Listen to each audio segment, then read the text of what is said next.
로마서 11장 13절부터 16절까지 한 목소리로 합독하도록 하겠습니다. 합독하겠습니다. 시작. 내가 이방인인 너에게 말하노라. 내가 이방인의 사도인 만큼 내 직분을 영광스럽게 여기노니 이는 혹 내 권력을 아무쪼록 시기하게 하여 그들 중에서 얼마를 구원하려 함이라. 그들을 버리는 것이 세상의 화목이 되거든 그 받아들이는 것이 죽은 자 가운데서 살아나는 것이 아니면 무엇이리요? 제사하는 처음 익은 곡식 가루가 거룩한즉 떡덩이도 그러하고 뿌리가 거룩한즉 가지도 그러하니라. 아멘. 새벽 성가대 찬양이 있겠습니다.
아멘.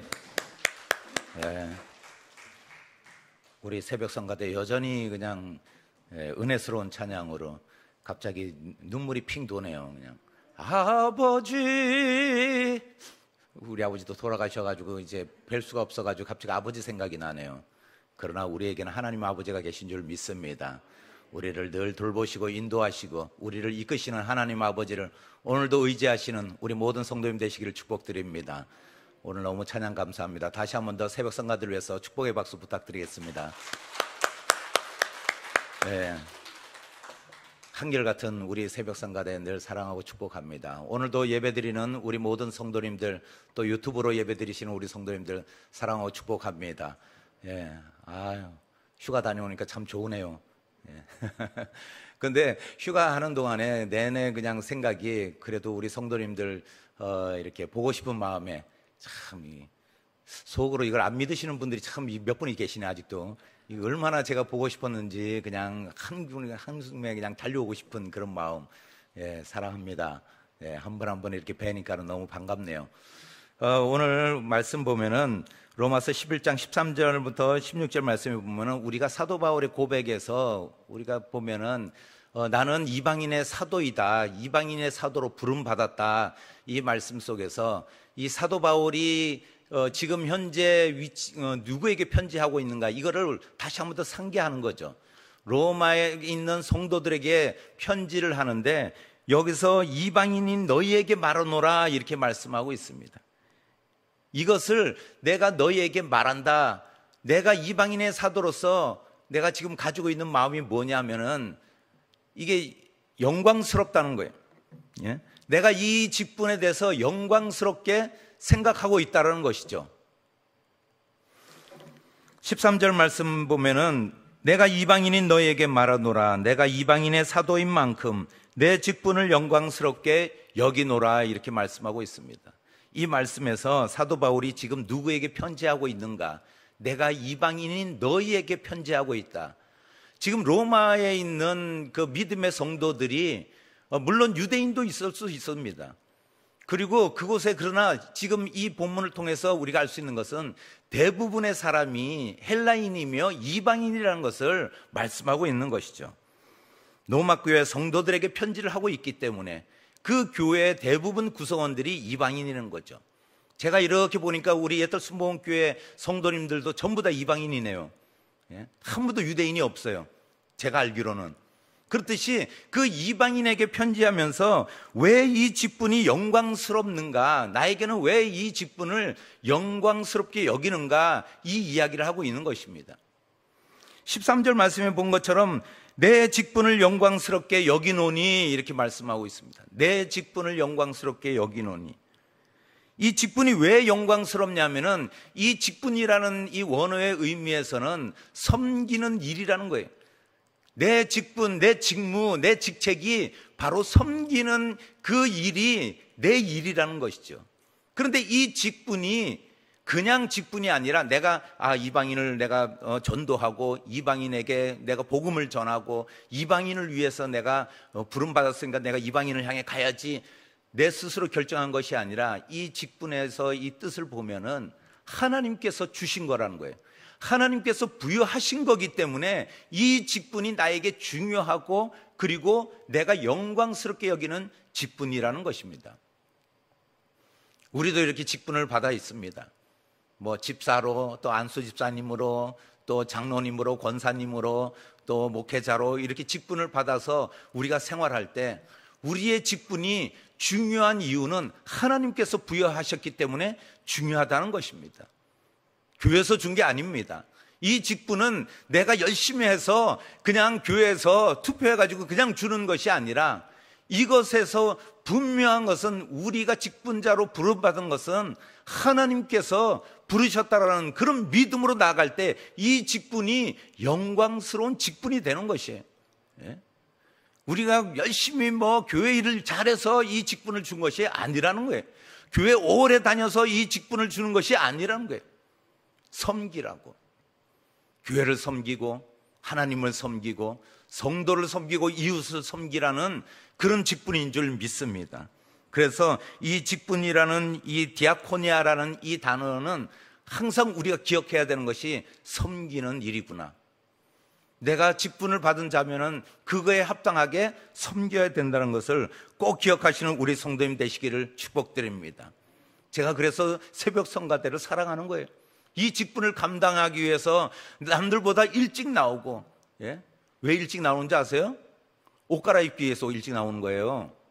그리고 또한 이렇게 준비하고 모여서 한번 또 입을 맞춰보고 또 이렇게 부르면서 함께 이제 찬양을 할 그 준비를 하고 있는 이 모습에서 내가 다른 사람보다 일찍 나와서 시간을 드리고 내가 다른 우리 성도님들에게 은혜 끼치고 또 함께 은혜를 나누기 위해서 일찍 나와서 함께 이렇게 찬양으로 섬기는 것, 이것이 얼마나 영광스러운 일인가.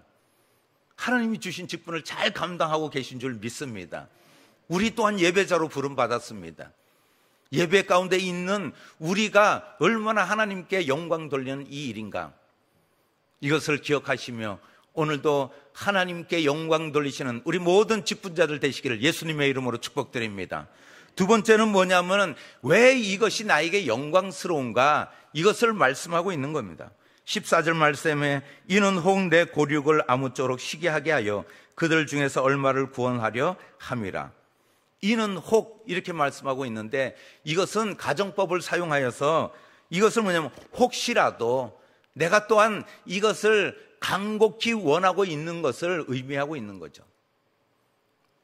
이방인의 구원을 통해서 유대인들이 시기하여서 하나님께 돌아온다면은 내가 더더욱 이방인에게 복음을 증거해야 되는 이유라는 거예요.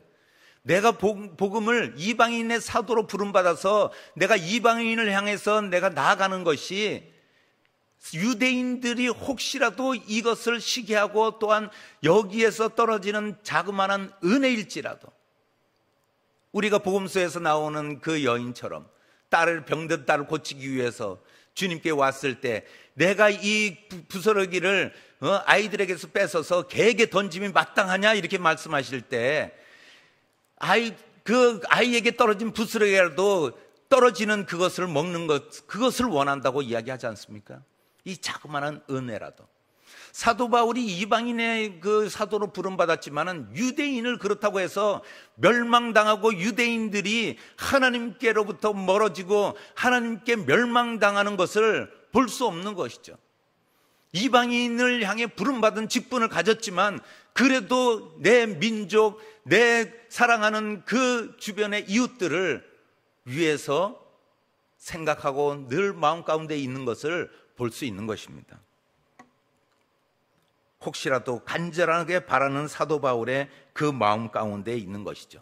하박국 선지자도 하박국 2장 14절 말씀에 이는 물이 바다를 덮음같이 여호와의 영광을 인정하는 것이 세상에 가득함이라. 하나님의 영광이 가득하기를 원하는 것이죠. 사도 바울도 그런 마음이라는 거예요. 내가 이방인에게 복음을 전하지만은 그러나 동양과 서양 내 나라 유대인들도 다 함께 하나님의 영광에 동참하는 것이 얼마나 이것이 하나님께 큰 영광이며 또한 우리에게 큰 은혜인가를 이야기하는 것입니다. 한 마음이 되어서 하나님을 경배하는 것, 우리가 선교하는 목적입니다. 믿지 않는 자들에게 전하는 것이 하나님께서 우리에게 주신 사명이기에, 사도 바울뿐만이 아니라 우리에게도 주신 사명이기에 우리가 늘 전해야 되는 것입니다. 예수 믿으세요? 혹시 교회 다니세요? 이렇게 물어보면 우리가 대화할 때, 아니면 다른 사람들이 교회 나가시나 봐요? 그러면은 예, 저는 예수 믿는 사람입니다. 혹시 예수 믿으세요? 믿지 않는다면은 예수님 한번 믿어보세요. 우리가 같이 신앙생활 한번 해보죠. 늘 이렇게 우리가 전해야 된다는 것이에요. 이것이 전하는 말이 그들에게 들릴 때 하나님께서 이것이 영광 받으시고 또한 하나님의 기뻐하시는 일이라는 것이죠. 우리가 늘 나는 열심히 믿으니까, 이것은 소극적인 우리의 자세예요. 신앙인이라면은 어떠한 위치나 어떠한 자세에서도 내 사명이 무엇인가, 내가 예수 그리스도를 전하는 것, 십자가의 도를 전하는 것, 이것이 나의 사명이라고 늘 머릿속에 기억하며 우리가 주변에 믿지 않는 자들에게 전해야 되는 거예요. 참 입대기가 쉽지 않아요. 특히 또 가까운 친구들에게 입대기가 이게 쉽지가 않아요. 가족들 어렵죠. 내 허물과 내 상황 그리고 내 모습을 누구보다 잘 아는 친구나 이웃이나 가족들 전하기가 쉽지 않아요. 그래서 우리의 행실과 우리의 모습을 믿는 자로 거듭나야 되는 거예요. 성령 세례 받았으면 성령 충만함이 우리 가운데 흘러가야 돼요. 이 제단에 생명수가 흘러넘쳐서 세상에 흘러가듯이 우리의 모습과 우리의 삶의 모습을 드러낼 때 사람들이 그 모습을 통해서 전도가 된다는 거예요. 이것을 우리가 기억하시고 늘 우리가 믿음의 사람이라는 것을 기억하시며 하나님의 영광을 드러내는 우리 모든 성도님들 되시기를 축복드립니다. 마지막으로 세 번째 무엇이냐면은 세 번째 거룩한 제사의 회복을 이야기하고 있습니다.